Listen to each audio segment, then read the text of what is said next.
మనం చూద్దాం. ఇప్పుడు సోషల్ మీడియా ఉందండి. సోషల్ మీడియాలో మీరు ఏ మనసుతో మీ సెల్ ఫోన్ తీసుకున్నారో దానికి డోపమైన్ రిలీజ్ చేస్తుంది, రైట్? సో మీరు ఒక మంచి కోసం వీడియోస్ చూడటం మొదలు పెడితే అవే వస్తాయి, అవే అల్గరిథమ్స్ మీకు సపోర్ట్ చేస్తాయి, రైట్? సో మీరు నేర్చుకోవటం కోసం నేర్చుకునేటువంటివే వస్తాయి, రైట్? సో మీరు మేకప్ టెక్నిక్స్ గురించి తెలుసుకుంటే అవే వస్తాయి. మరి అలా కాకుండా మరి వేరే రకంగా మనం చూడటం మొదలు పెడితే అవే వస్తాయి.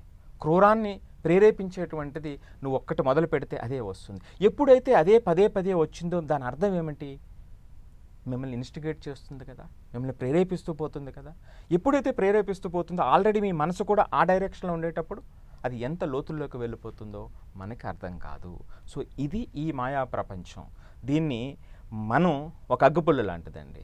సో దాన్ని ఉపయోగించుకొని మంచిగా భోజనం వండుకొని మన శక్తికి తెచ్చుకోవడానికి ఉపయోగిస్తామా, లేదా మన జీవితాన్ని దహించడానికి ఉపయోగిస్తామా అనేటువంటిది మనమే ఆలోచించవలసినటువంటి అవసరం ఉంది. సో సోషల్ మీడియా ఇది మొట్టమొదటి పాయింట్.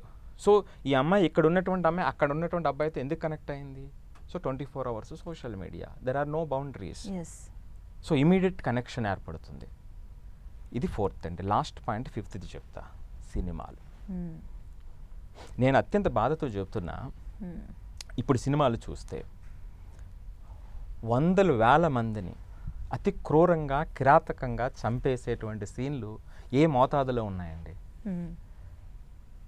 లైఫ్ దెన్ అంటే లార్జర్ దెన్ లైఫ్ అనేటువంటి ఇమేజ్ అనే ట్యాగులు తయారు చేసుకుని పెడుతున్నటువంటివి. అంటే సినిమా కాబట్టి లార్జర్ దెన్ లైఫ్ ఉంటుంది అని ఒక ట్యాగ్ వేసేసుకుని మీరు ఏది చేసినా అంటే ఈ సినిమా అనేటువంటిది సమాజ స్పృహకి, సమాజాన్ని ఉత్తేజపరచడానికి ఉపయోగపడుతుంది.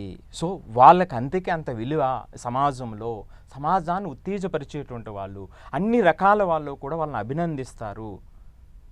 అందుకని దానివల్ల వాళ్ళకు వచ్చేటువంటి ఆ యొక్క పరపతి అండి, ఆ యొక్క గౌరవం. మరి అట్లాంటి వ్యక్తులు ఇప్పుడు ఈ రోజున ఏ డైరెక్టర్ అయినా కానివ్వండి, గొప్ప గొప్ప డైరెక్టర్లు ఉన్నారు, ఓకే, సో వాళ్ళందరికీ సెల్యూట్, వాళ్ళ శక్తికి సెల్యూట్. కానీ ఒక్కసారి మనం ఆలోచిస్తే ఒక 10 సంవత్సరాల క్రితం, 20 సంవత్సరాల క్రితం ఇప్పుడు జరుగుతున్నటువంటి తీరు ఎంత క్రూరంగా ఆ స్క్రీన్ మీద మనుషుల్ని ముక్కలు చేసేటువంటి వందలు వేల మందిని, అది స్క్రీన్ మీద వేరులు అంటే రక్తం ఏరులై ప్రవహించేటువంటి సీన్ పెరిగిపోతున్నటువంటి టైంలో ఒక ఇన్సిడెంట్ అంటే ఏదైనా ఒక హత్య అనుకుందాం, పని ఒక హత్య ఎలా చేయాలో చూపించడం పక్కన పెడితే, ఒక హత్య చేసిన తర్వాత దాన్ని ఎలా మాఫ్ చేయాలి అంటే దాని నుంచి ఎలా మనం తప్పించుకోవాలన్న దాని మీద కూడా చాలా పిన్ టు పన్ చెప్తున్నటువంటి సందర్భాలు కూడా ఉన్నాయి సినిమా.